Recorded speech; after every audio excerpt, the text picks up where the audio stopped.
नमस्कार बंधुरा आमी श्रावंती और आपनारा देखछेन किचेन कैनभास। आजके आमादेर रेसिपि दई इलिश। आसुन देखे नेওয়া যাক आमादेर आजकेर रेसिपिटी। दई इलिश बानानोर जोन्नो आमी एखाने 5 टुकरो इलिश माछ नियेछि।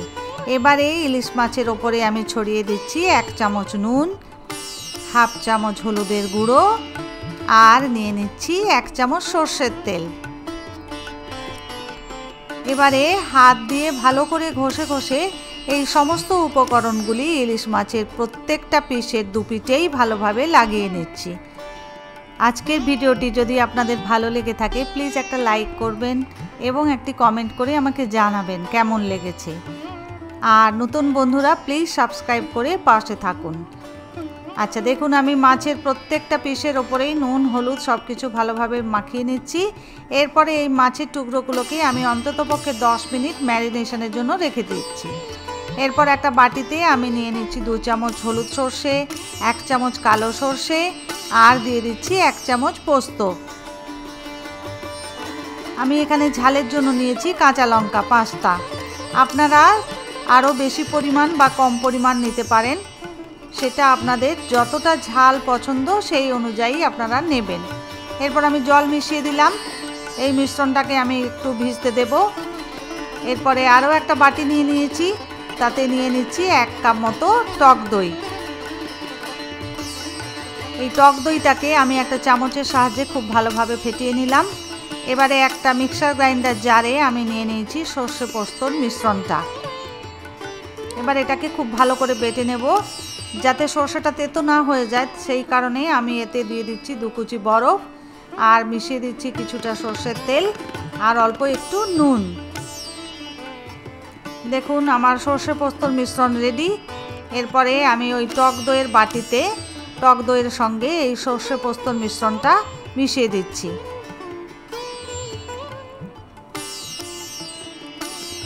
এরপরে মিশিয়ে দিচ্ছি 1 টেবিল চামচ চিনি, 1/4 টিস্পুন হলুদের গুঁড়ো, সব কিছু ভালোভাবে মিশিয়ে নিচ্ছি। এই পর্যায়ে মিশিয়ে নিতে হবে প্রয়োজন মতো নুন আর এবারে দিয়ে দেব সর্ষের তেল 1 চামচ। সমস্ত কিছুকে আমি আবার ভালোভাবে মিশিয়ে নেব আর 2টা চামচ দিয়ে ভালো করে আবারও একবার ফেটিয়ে নিচ্ছি। মিক্সির বাটি ধোয়া মশলা জলটাও এতে মিশিয়ে নিচ্ছি। আবার চামচ দিয়ে খুব ভালোভাবে এই জল দইয়ের সঙ্গে মিশিয়ে নিচ্ছি। দইটা যত ভালো ফেটানো হবে দই ইলিশের স্বাদও তত অপূর্ব হবে। এবারে একটা বড় টিফিন কৌটো নিয়েছি। এই টিফিন কৌটোর তলায় প্রথমে দইয়ের মশলার মিশ্রণটা দিয়ে দিলাম, তার উপরে বসিয়ে দিচ্ছি মাছের পিসগুলোকে। দেখুন মাছের পিসগুলো সুন্দর করে সাজিয়ে সাজিয়ে বসিয়ে দিচ্ছি। এরপরে বাকি যে দইয়ের মিশ্রণটা রয়েছে মাছের পিসগুলোর ওপরে আমি সেই মিশ্রণটাকে ঢেলে দিচ্ছি যাতে প্রত্যেকটা মাছের পিস এই দইয়ের মিশ্রণটা দিয়ে কভার হয়ে যায়। বাটিটার গায়ে যেটুকু দই লেগে রয়েছে আমি এবারে হাত দিয়ে সেটাকে চেঁচে চেঁচে এই মাছের ওপরে দিয়ে দিচ্ছি।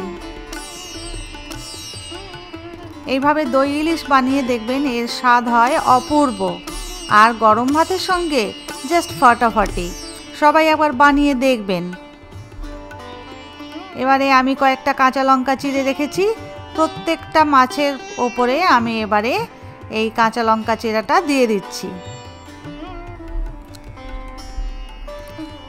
আবারও একটু সর্ষের তেল নিয়েছি। এবারে সমস্ত কিছুর ওপরে আবার 2-3 চামচ সর্ষের তেল দিয়ে দিচ্ছি।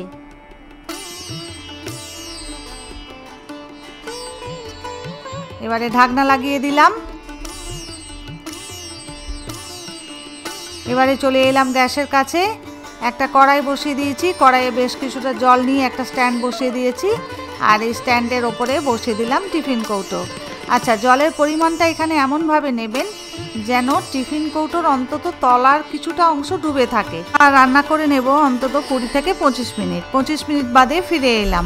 ঢাকনা খুলে দিয়েছি, গ্যাসের ফ্লেমটা বন্ধ করে দিলাম। এরপরে এই মাছটাকে আমি এইভাবেই আরও 10 মিনিট রেখে দিলাম। 10 মিনিট বাদে কড়াই থেকে একটা প্লেটে নিয়ে নিয়েছি, ঢাকনা খুলে দিয়েছি। দেখুন কি দুর্দান্ত দেখতে হয়েছে। এরপরে আমরা প্লেটের ওপরে ওটাকে সার্ভ করে নিচ্ছি। এবার বানিয়ে ফেলুন আর কমেন্টে জানান। সবাইকে ধন্যবাদ।